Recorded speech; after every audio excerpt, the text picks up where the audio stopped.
Welcome everybody. Thank you for those who have come to watch and more importantly to present. We have our committee here of faculty and we need to leave the door slightly open, I guess. Oh, yeah. Faculty and outside advisors. So that's Mike Zaida, for those of you who don't know him, Chris Swain, Jeremy Gibson, faculty. We have Gina Ramirez from UTA, and Amy Kelson from Disney, and Rick Martinez from Microsoft. Gary's our TA, so setting everything up. With that, we're only 4 minutes behind schedule. That's good for us. We have breaks. That's early. So Alex and Sarah, I'll turn it over to you guys and tell us about Spaceworthy. Okay. Hello, everyone. My name is Alex Beecham. I'm a soon-to-be third-year MFA student in IMD. And I'm Sarah Shalley, also soon-to-be third-year IMD. And Spaceworthy is a game of first-person cosmic backpacking, and it will also be my thesis project for the next year. Okay, so I'm just going to start things off with this. Bertato, I have just become aware of the vast speed at which we are hurtling through the universe. Now it's all I can think about, and then they scream because they think about it.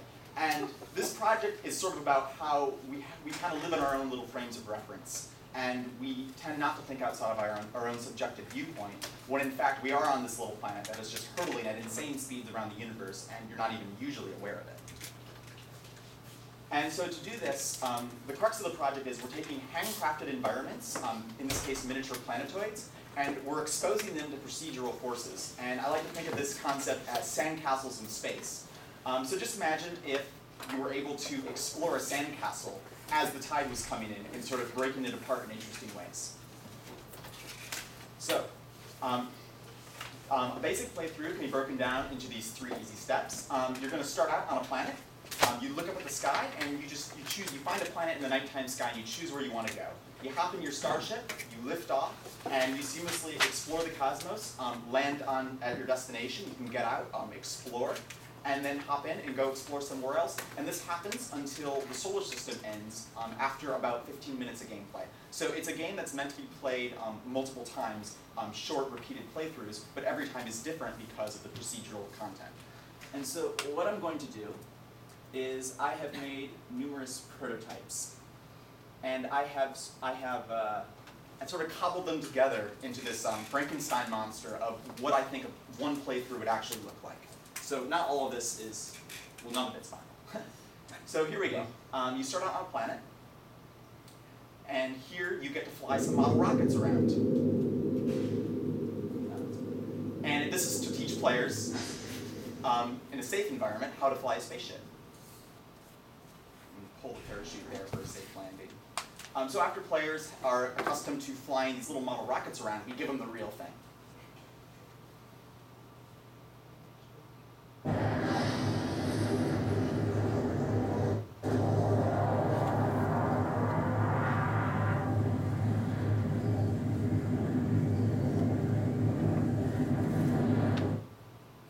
And so now we're in zero gravity. We're orbiting the planet, and you can see that what looked like a really stable environment is actually just this tiny little rock hanging in space. And so one of the really cool things, because we're doing everything with actual physics, is that this sunrise is not an aesthetic effect. It's actually part of the simulation. This planet's actually hurtling around the galaxy, and if we zoom out here, you can actually see that that little level you're on is actually just this tiny little rock, and it's actually being put in orbit around the sun using actual forces. So if you speed up time, you can see the planet sort of whiz around there, and everything's actually in motion.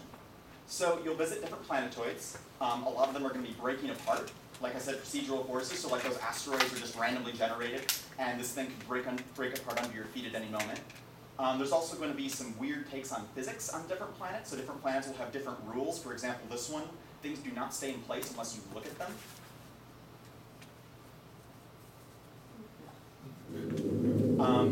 And it's not your typical space opera setting. It's more of the great outdoors in outer space. Giant interstellar anglerfish will make an appearance, as will other sort of outdoorsy styled things. For example, first-person marshmallow roasting will be a mechanic. Sort of give you this feeling that you're really like camping out under the stars, but really literally. And so here we're just going to roast a marshmallow, and then we can eat it.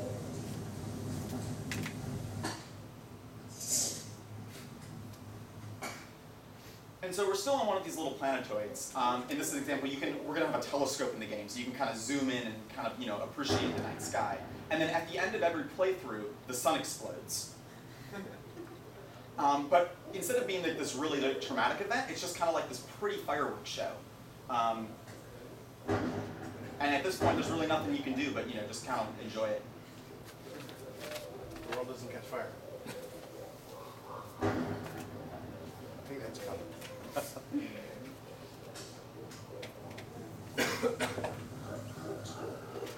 Almost there. Almost a few more more.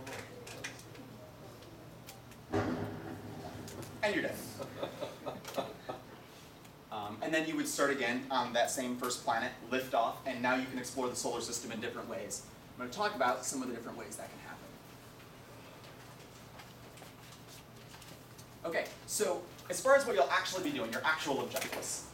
So we broke them down into 3 tiers for different play styles. Not everyone's going to approach this game with the same mentality, the same level of commitment. So if you just want to hop in and play like a round or two, you can just try to survive and explore the solar system until it ends. Or you can try to find hidden artifacts that'll enhance your ability to explore and carry between playthroughs. Things like the ability to like say, enhance your heat shield, your heat resistance, so you can go closer to the sun, or the ability to modify time and speed that up. And then the final, the most important objective, that's kind of the meta-narrative for this entire thing, is to figure out why the solar system is dying and whether or not there's anything you can do about it. And that'll be done by discovering embedded lore in the world, and piecing things together, and kind of discovering what's driving all of this. So we have 3 core design goals that are all very closely related. The first one is to get players to think beyond their own subjective point of view in a world that doesn't revolve around them. So one of our big things is you're on these planets that feel like, they're very handcrafted, they feel very stable, but at any moment something could happen to them, something could change. And the fact that the solar system is constantly evolving over time means that you do have agency in the world, but you also have to be aware of what's happening and what the forces of nature are. The second one is craft a world and narrative that players build an understanding of over the course of multiple playthroughs. So every time you play, you get a better understanding of what's going on in the world, what can you do, and what consequences will your actions have.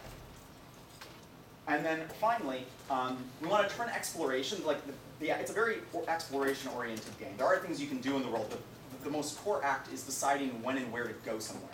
And to make that interesting, I have an example here. Let's say that there's an ice planet, and it starts out far away from the sun. If you go there early on, it'll be an ice planet.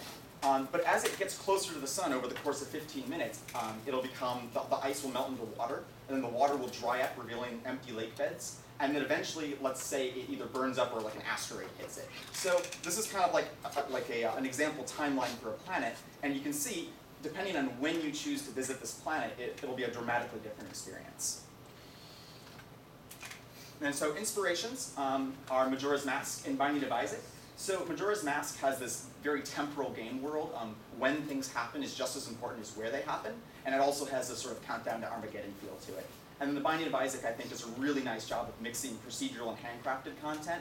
It feels like a very authored, intentional experience, but there's a lot of procedurality going on. And it also has this thing where you get a sense of the world over the course of multiple playthroughs. And of course, we're looking a lot into various space sims for inspiration for how to deal with our space mechanics. All right, so we're going to be making this game in Unity, especially just for a rapid sort of iterative process, so we can really expand on the mechanics and prototype a lot and do that kind of thing. And from the state of our prototypes currently, this is very doable in Unity. And our team is going to be a lot tighter this time around. We're planning on having 3 programmers, specifically somebody for AI, someone for UI and camera, and someone for graphics to really make the world shine on visually. And then we're also looking for about 5 artists and a small sound team. As far as timeline goes, we're planning on starting with prototyping a lot of the planetoids and really just getting the system working well and getting that strong. And then we're really trying to be modular with our design so that we can always kind of add new planetoids. But of course, we have to sort of see how it affects the whole system because we've got this procedurality and that we have to make sure it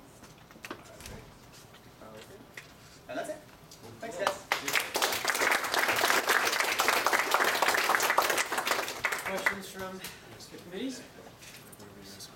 I'll give you some feedback. I mean, we talked about this the other Yeah. day. To me, just a couple of things. I feel like 15 minutes is a little bit short for this experience. I feel like I want it to be a little bit longer. And then the other is, in the fall, I'd love to see you more than just 3 locations. Even if it was like, 3 detailed locations and 10 roughed out locations. I should have, and then one of the things we actually learned on Minus Lab this year was that even though like having that core spine of gameplay is really important for open world games, it's really important that you have a bunch of completely extraneous areas. Yeah. Because otherwise it's not going to feel right. So yeah, totally. Okay.